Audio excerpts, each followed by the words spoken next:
Hi guys, welcome to Yoga podcast.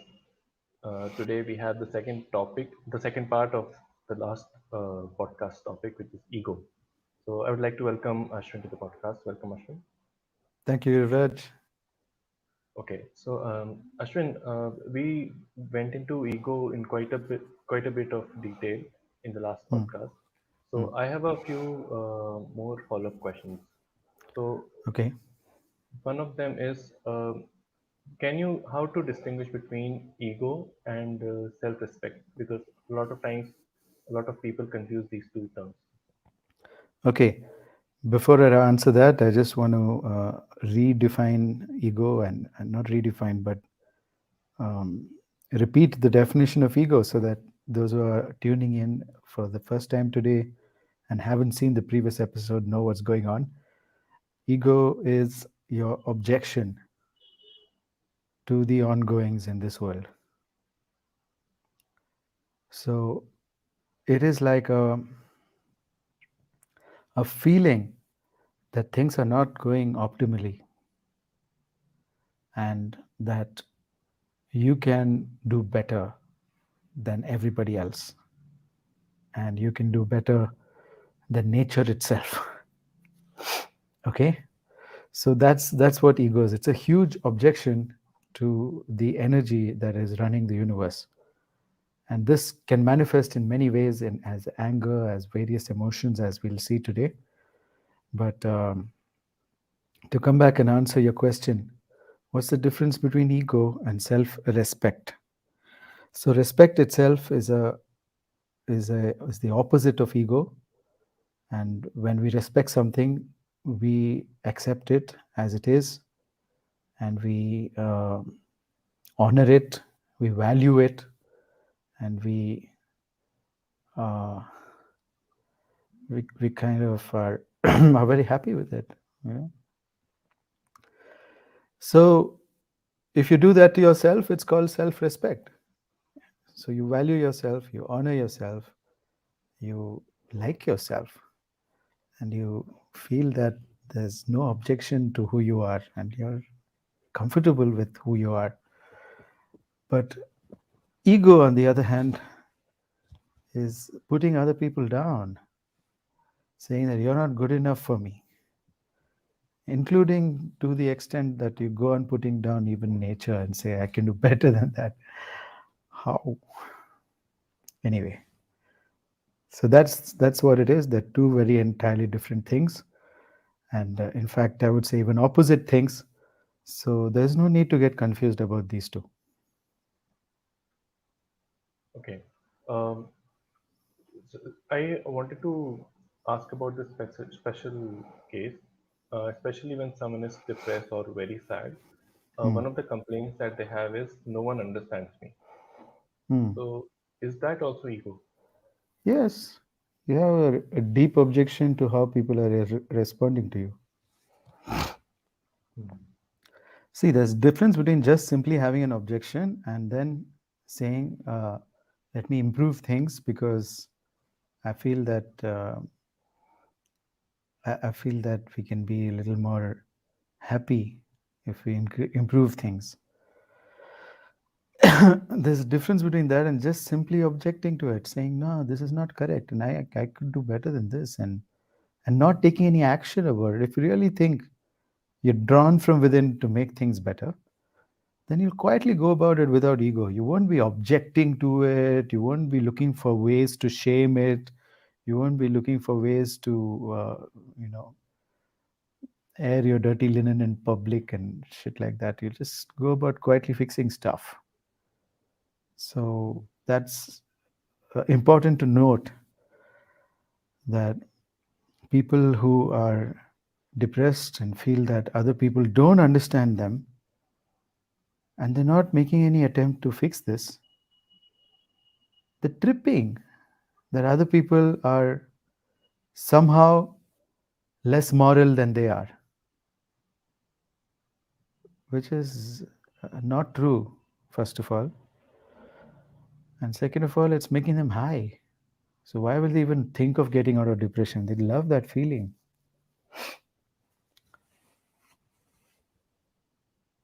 So basically saying that there is something wrong, but you can't do anything about it. That attitude is Look, basically. if there's something wrong and you can't do anything about it, then he'll say, okay, there's something wrong. Can't do anything about it. I don't have a leg.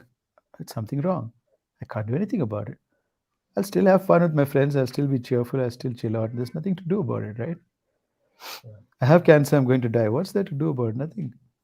I can chill out.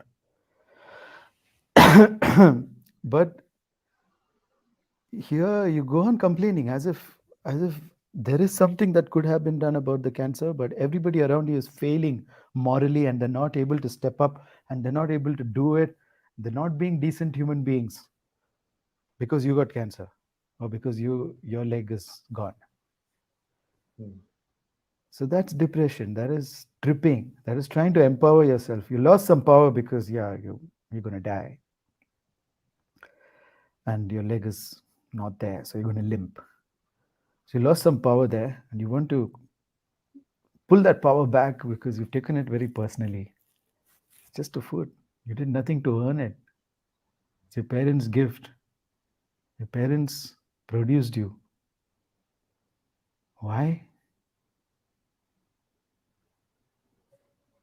Nobody even knows. It's inconsequential, our existence. And so we should treat it as such and relax. What is so difficult about this? Now, whether I exist and I do this podcast or not, the world goes on, Yuvraj. We are not that important. Even if you were Joe Rogan, you're not that important. You die tomorrow, people watch other podcasts, you know. So I think that we need to understand our value is limited to a few people upon whom we have influence and with whom we have um, some kind of mutually beneficial future. And that's about it. And that's all you can lose. And if you lose it, there's nothing. It's not a big loss. Nobody gonna blue whale in the Arctic Circle is not going to cry because your mom died. Doesn't care. And then the Martians, if the whole Earth blows up, they'll be like, "Oh, I'm feeling a different gravity today." You know, let's get some perspective on our lives. Then ego will come down. Just go lie down. Look at the night sky, and then you know where, like, how important am I? Super important dose that everybody needs. I don't know how we allow our ego to inflate like a balloon. It's like a bubble, that'll burst someday. But it doesn't. We protect it so much that we don't let it burst only. I'm like, let it burst. It's like a pustule. It's got to burst and all the kachada has to come out and then you'll be free.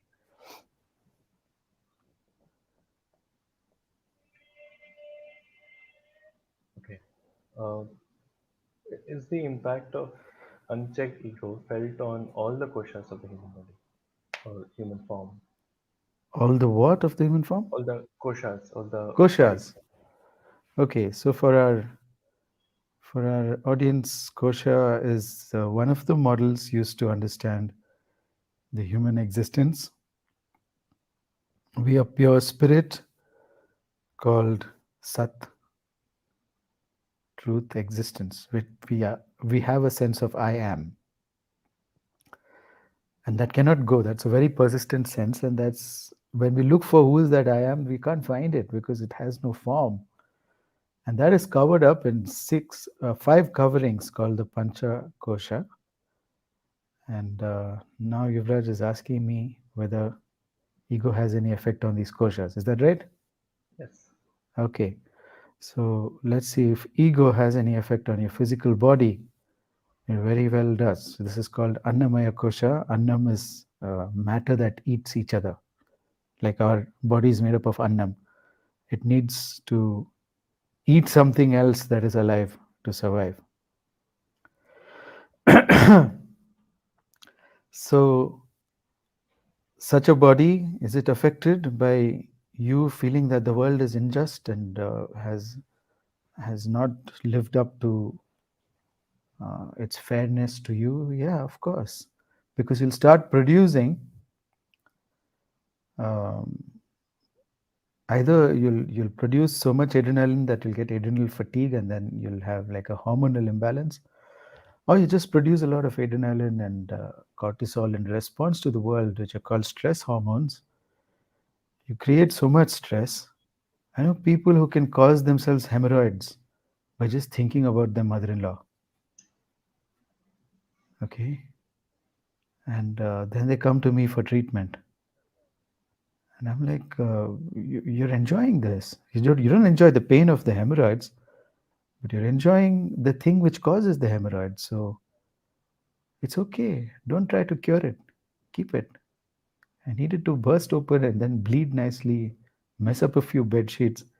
Then I'll treat it. When you have the humility to stop putting down your mother-in-law, then I'll treat it. No problem. It's easy then. You're like, oh yeah, my mother-in-law. Yeah, I'm not better than her in any way. I'm just differently trained, and I have had different exposure. So that's about it. I don't agree with her. I don't like her, but I don't think I have a problem with her. And then the hemorrhoids will slowly fade away because the hormonal cascade that has happened in the body will slowly get reversed. And then one day you'll poop with a smile. Okay?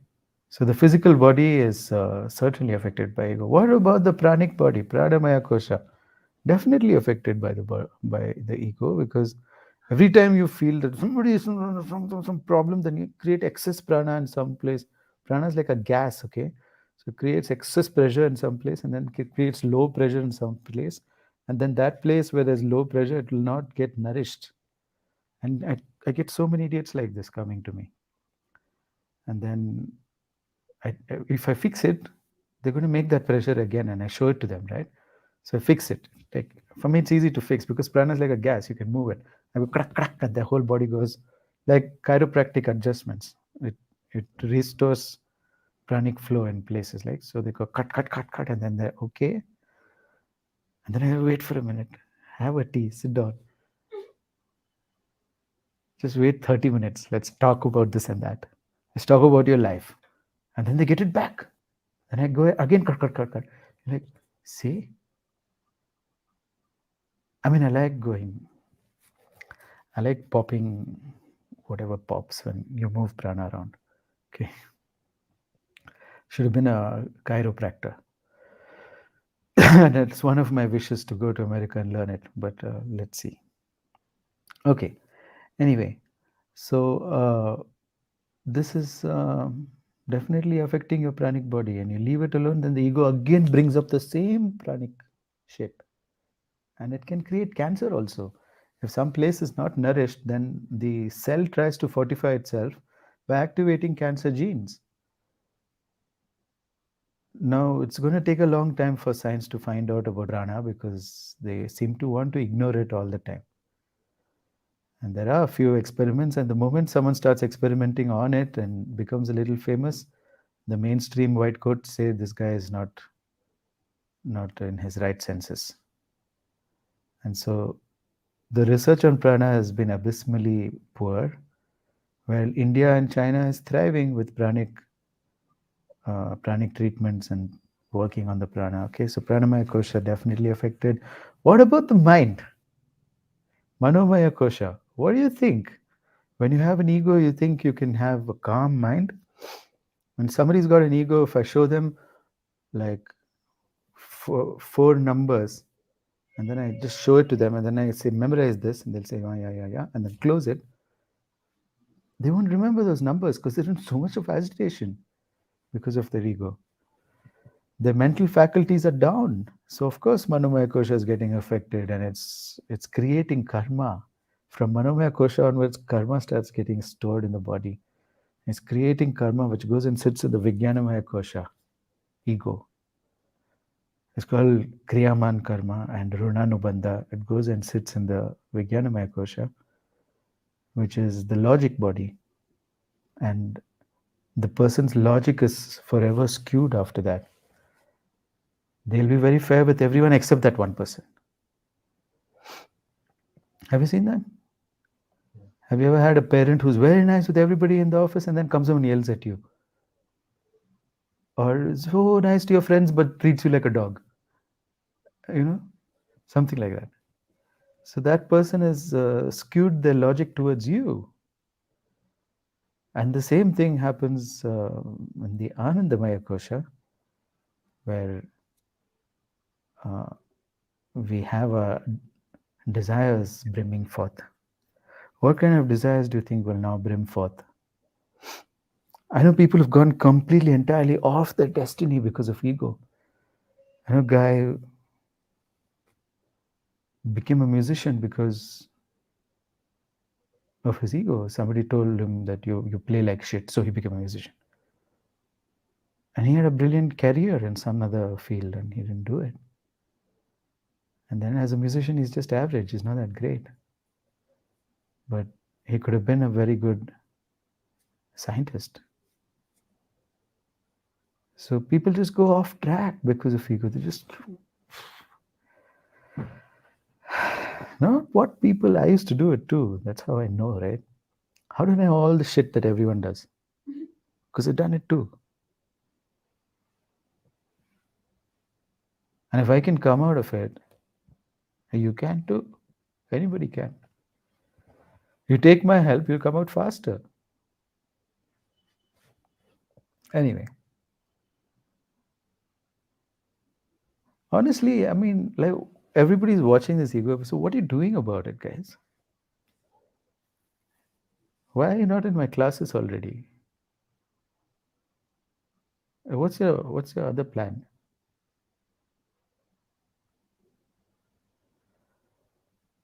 Watch YouTube videos. Good luck. You need a living teacher slap the bejesus out of you.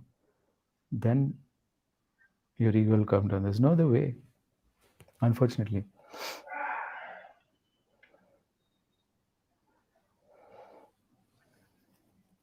I have to watch this about 10 times. Then you might get a little bit out of it. Because ego will block what I'm saying.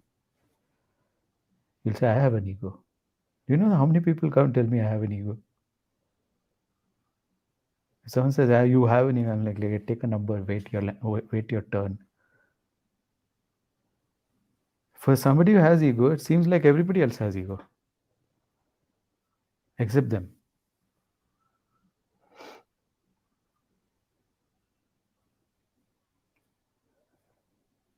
Anyway. Uh, when a guru says you should find a good guru, he's saying it out of compassion for the disciple.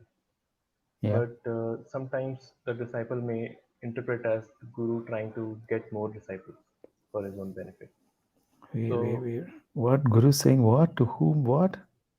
they're saying that you should say, they say to a disciple that you should get a guru in order to improve. Wait, who is this they?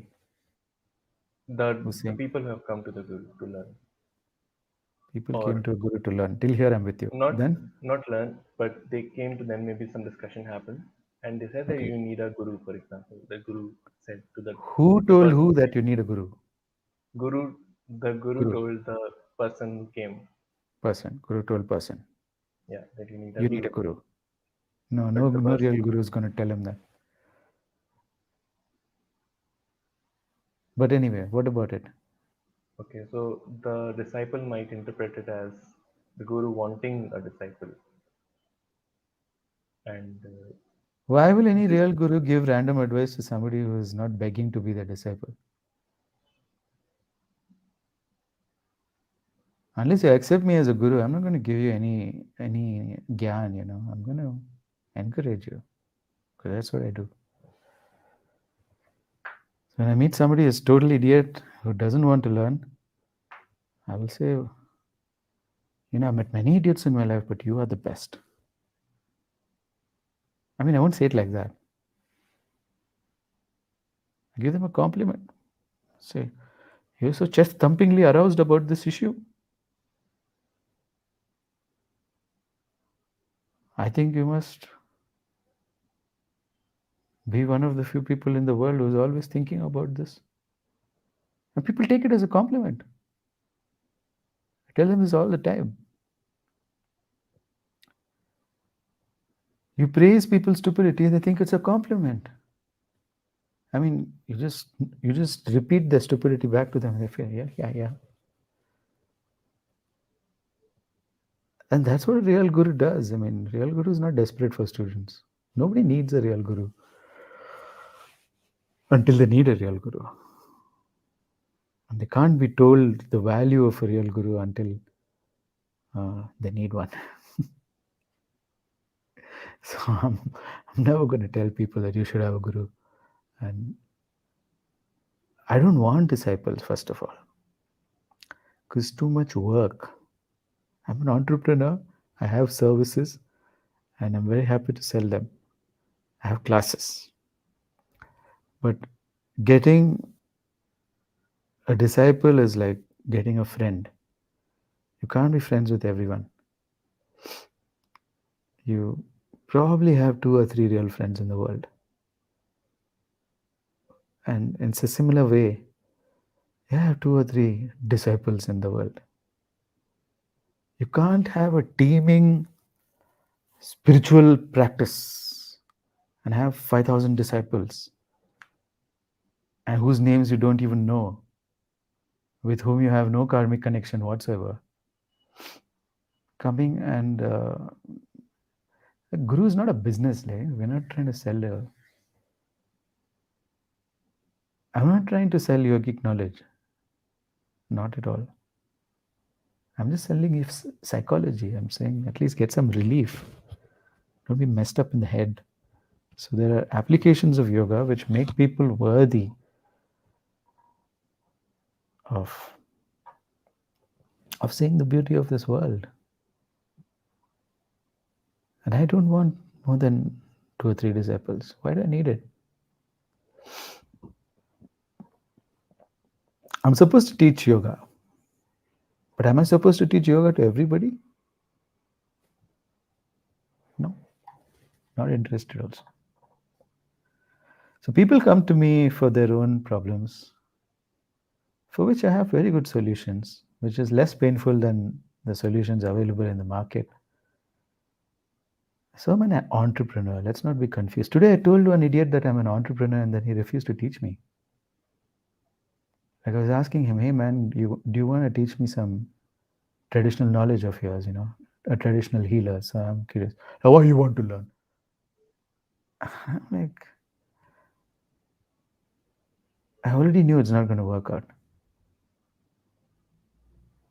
Because he doesn't have the intelligence to ask me who I am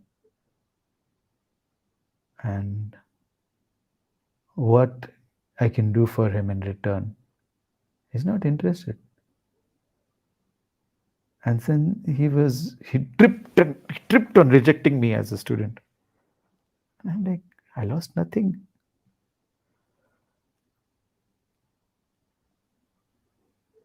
Because you don't want to share your knowledge. Look, I'm not like that. If somebody really comes to me and says, I want to learn, I'll teach them. I'm going to ask them, how can you be useful to me? And if you can be useful to me, then maybe I'll teach you something. Yeah, why not?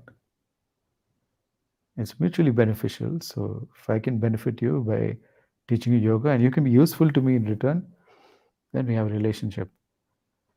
But if you're just going to give me money and not be useful in any part of my life, then you're my customer.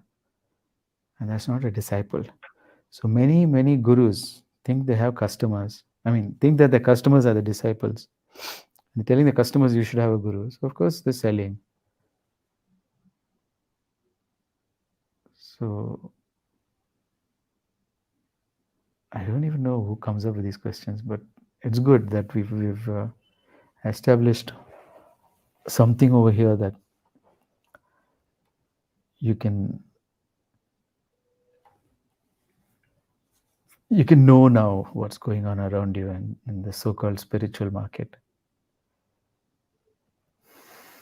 Well, I need to be part of this. Not a part of it. Never was, never will be. Not interested. Bye bye. What next? Um, does wanting yogic siddhis and gaining them with sadhana make ego stronger or weaker?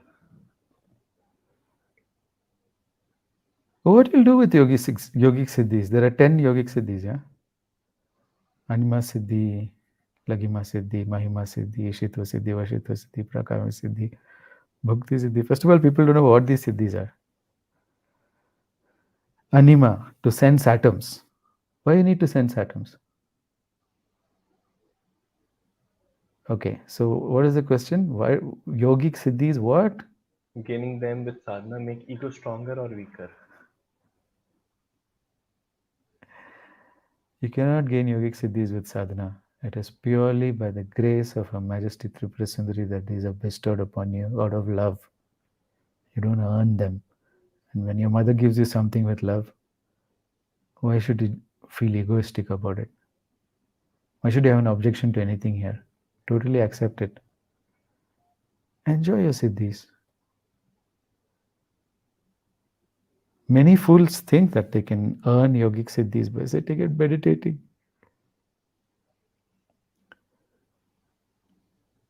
And I have seen these people depriving themselves of various things and still caught up in their shit thoughts.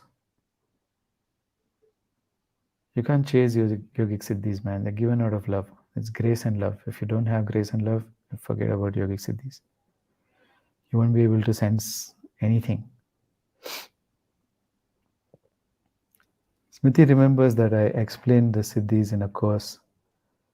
Not me, Smriti. I don't remember anything. I'm in a trance and something is flowing with grace. And I have no idea. But once you have siddhis, you can use them, You should have a use for them. Then she'll bless you with the siddhis. If you don't know what you're going to do, having sensitivity of atoms, she might give it to you because she loves you, and then you'll have it, and then you may not do anything with it. You may do something with it. You start changing the molecular structure of things just for fun. My guru Amritanandanath, he wears something like what I'm wearing, with a pocket. He puts his hand into his pocket and asks me, "What do you want to eat?" Like, I'm the Swiggy of Velagiri. I'm the Swiggy of Velagiri. What do you want? So that time I said, it'd be nice to have chicken. So that time I used to eat non-veg. Huh? I put his hand in and then he took out chicken. And I'm like, what? He just changed the molecular structure of stuff, right? And he said, this is vegan chicken. It has never been a chicken. It is molecules that change their structure to become chicken so that you can eat it.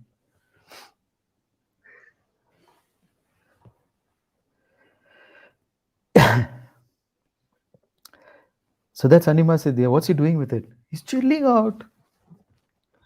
If a mosquito bites him, he'll change the molecular structure of the mosquito.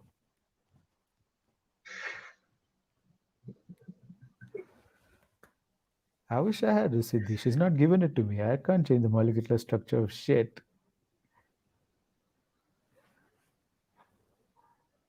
So that's just Anima Siddhi. That's the beginning, right? Then there's like so many Siddhis. Let me tell you that that my Guru Amritanandanath, one of my gurus, he has all the siddhis. My Guru Babaji has all the siddhis. They're all siddhas, right? And these Mahasiddhas, they don't come across as having an ego. They're chilled out, man. So I know that siddhis have nothing to do with ego. And in order to receive siddhis, you have to be the humblest of the humble. And then you'll receive them. When you're not searching for them desperately, comes to you out of grace so that you can have fun in the world. And she watches you. The Divine Mother watches you have fun. And she has fun because you're having fun. How many of us forget to have fun, man? You just wake up in the morning with a bloody to-do list. Well, you put one more on that die at the last item.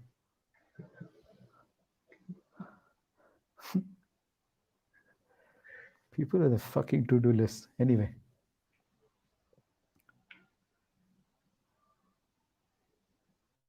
Okay. Uh, can surrender to the divine and ego coexist?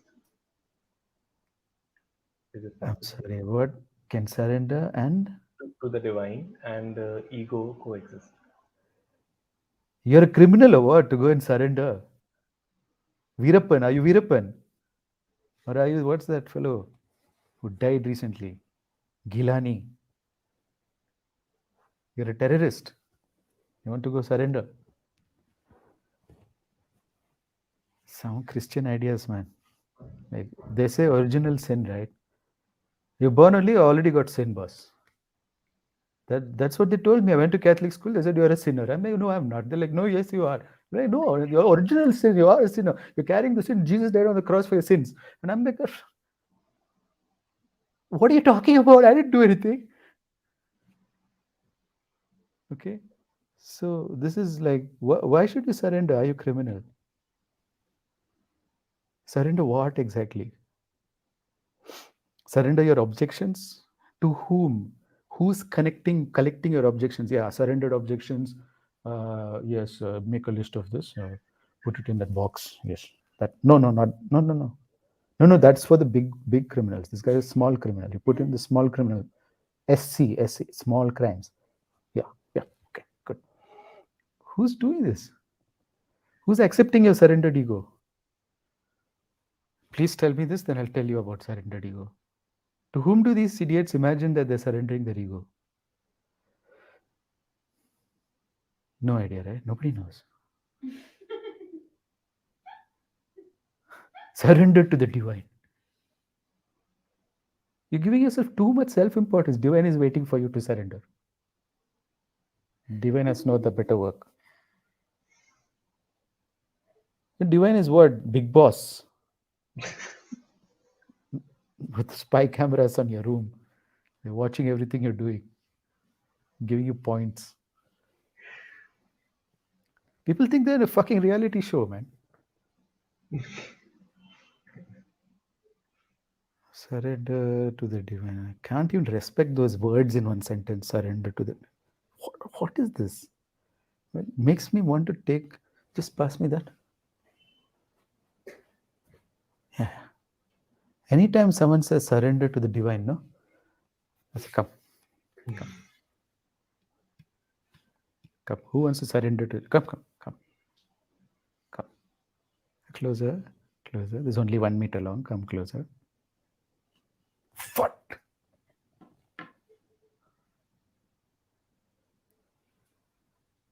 You know, every teacher receives a stick as a symbol of what he's supposed to do to his students. And such teachers are called Dandi Swamis. The Greeks came across one Dandi Swami.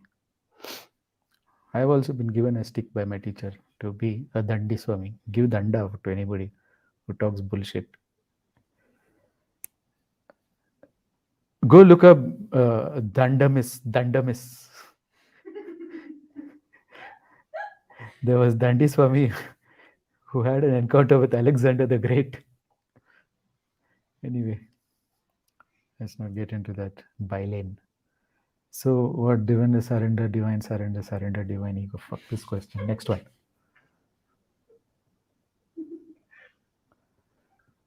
How much of a role does ego have in downward spiral of negative self-dialogue, which keeps us in low vibration? All the role of is that of ego only. Negative spiral of this and all is reality. You can do this. You can go on feeling how much injustice has been done to you. Oh, somebody died and how bad that is. You can just go on about it, right? They left me all alone here in this world to face and da da da da da. Feel really upset. People cry and they love that cry, and they share emotional shit about you know the person who died and And they cry some more. And someone comments, and then they'll read the comment and they'll cry some more. It's a downward spiral of shit. And ego has everything to do with that. The moment you give up your objection, there you'll be like, he died. Okay, okay. She died. Okay, cool. All right. What's for dinner? Do we Swiggy or do we tomato? I don't know why we are interested in anything other than food. You should eat good food because it becomes your body. Some people, anyone who says that a foodie is people who don't know anything about nutrition. Okay. We should be interested in nutrition and we should be interested in tribes, in forming tribes. This is the purpose of humanity, to form tribes. If you're interested in these two, we don't have time for ego. You know, Manivandan is holding me responsible for what Krishna said in Gita. Krishna said in Gita to surrender. He says, leave all dharma and surrender to my feet. I will take care of you. Are you a cow? Krishna played a flute, he took care of his cows. Everyone wants to be that. Jesus was a shepherd. Everyone wants to be the sheep that Jesus takes care of. Everyone wants to be the cow that Krishna takes care of. The whole message in the Gita was to one incorrigible student who wasn't learning anything called Arjun. It is not for you. But then people feel that they are Arjun. I am the greatest archer in this world on a face-off with my relatives. Yeah, see? My relatives, they keep asking me when I'll get married. I'm going to face off with them. All right? To be very honest, I read the Gita. It's very long. I don't remember. But I'm sure that you read a translation. And if you read the original, it actually makes sense. And then when you interpret it in the proper way, Sanskrit is a contextual language. And the words can mean different things depending on the context. On top of that, there is Sandhya Bhasha, where messages are hidden. There's a story of how Goraknath uh, kind of swallowed Kali and stuff like that. And there's meaning, hidden meaning in all that. Agastya swallowed the ocean. Okay? Leave all dharma and surrender to me. What is the Sanskrit word for surrender? I'm sure it has 20 other meanings. So please don't take a second-hand opinion of somebody who's already like decided what Krishna said. First of all, Vyasa is the one who wrote the Gita. It was a recorded conversation. And it was made to fit as poetry. So sometimes you have to find rhyming words. Everything that you read in poetry is not literal, right? Today I wrote a poetry about being a fruit. Does it mean I'm a fruit? It's called Gita. It's a song. So it's lyrical. It rhymes. And sometimes in order to rhyme, we use hyperbole, we use exaggeration, we use metaphors. Can you take the Gita literally when it says it's a song? Do you take a song literally? Sare jahan se acha Hindustan hamara, really? Only in javelin throw.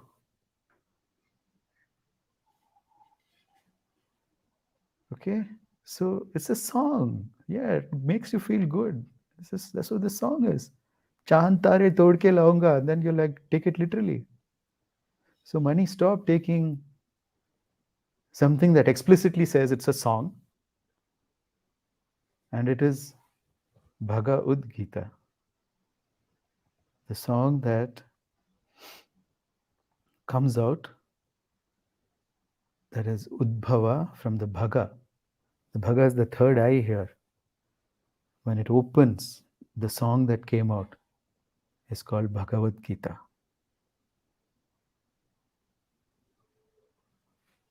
You cannot understand it if you cannot really open the channel that is there to understand it. Okay, I hope this is clear enough explanation for all the Bhagavad Gita experts out there. Think about the stick every time you read a Bhagavad Gita. It is hanging over your head. Yeah.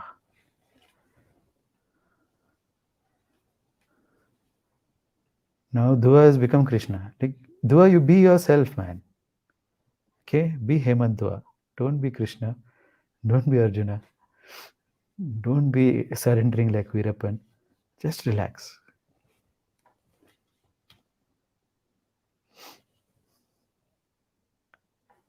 Okay. Uh, there was a follow-up question to this: how to counter it when it happens, as in when you go into the downward spiral of negative thoughts.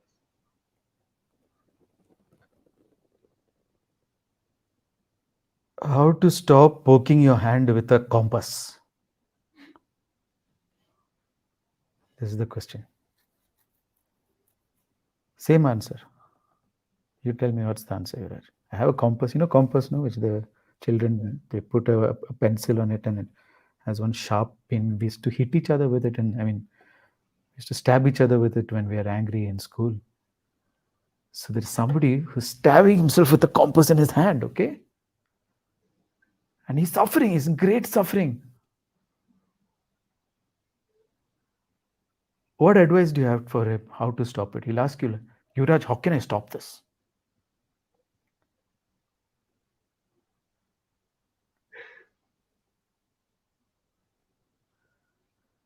Same advice.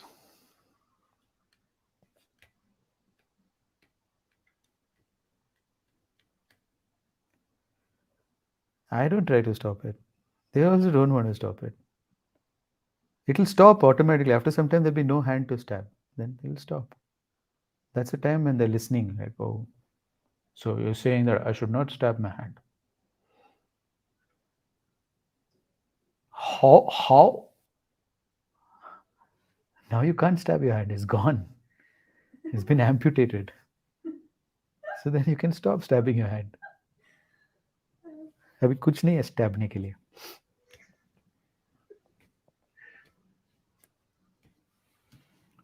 Okay. I don't have any more questions. So if the Okay. audience has कुछ नहीं है पूछने के लिए. Does the audience have any questions? Anybody want to talk about ego? Tell me now. Smithy says we can tell them. Tell them what, Smithy? Don't tell anyone anything.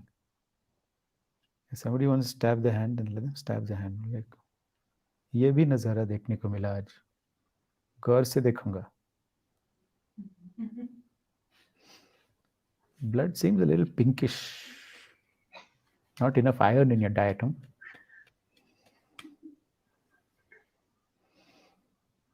Thank God I'm wearing a mask. Continue.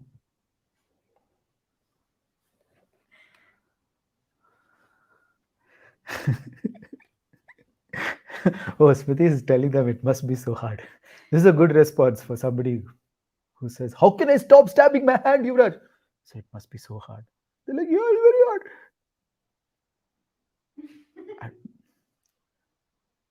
I can't even begin to understand your pain. That's what I tell people. I can't even begin to understand your pain. I tried it once with someone and they got angry. What? You must have mocked them with your face. You should not mock. You should not have a mocking face. Okay. How did you make your face? Like, okay, I can tell you. That must be so hard. I'm overacting, right? You must have overacted. Tell them. Look with sympathy and say, must be really hard. And most people are like, huh. They'll also breathe out like you. Can do pranayam there. So then you got it right. Then you can say, I can't even begin to understand your pain. They'll also go.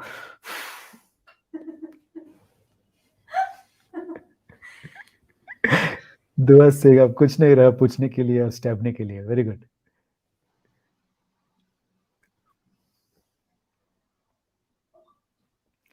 Okay, we're done with this ego Okay. thing. Everyone's ego is finished. I will put this as a Facebook event. No, not event. What is that? Milestone. What do they call it? Yeah, milestone only, I think. Like put. Life event. Oh Facebook yeah. live Okay. event. Nobody had any ego anymore. Okay, so these two episodes are compulsory watching. You have to watch it about 7 to 8 times for you to understand what's actually happening in your life, and then you will start to see the foolishness of ego and drop it. Okay, there's no other way to drop ego. It's like you have to see how foolish it is, and then you'll drop it. If you're not dropping it, you're still not finding it foolish. You're finding it very worthwhile. Continue, but continue far away from me. Because I like peaceful people who like to chill and no time for egomaniacs.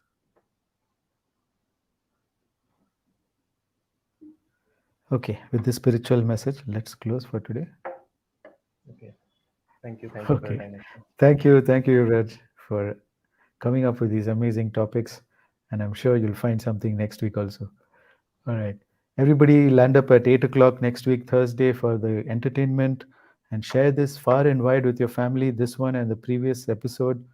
Tell everybody to watch it 7 to 8 times so that you can feel some love for each other instead of stabbing each other with a compass.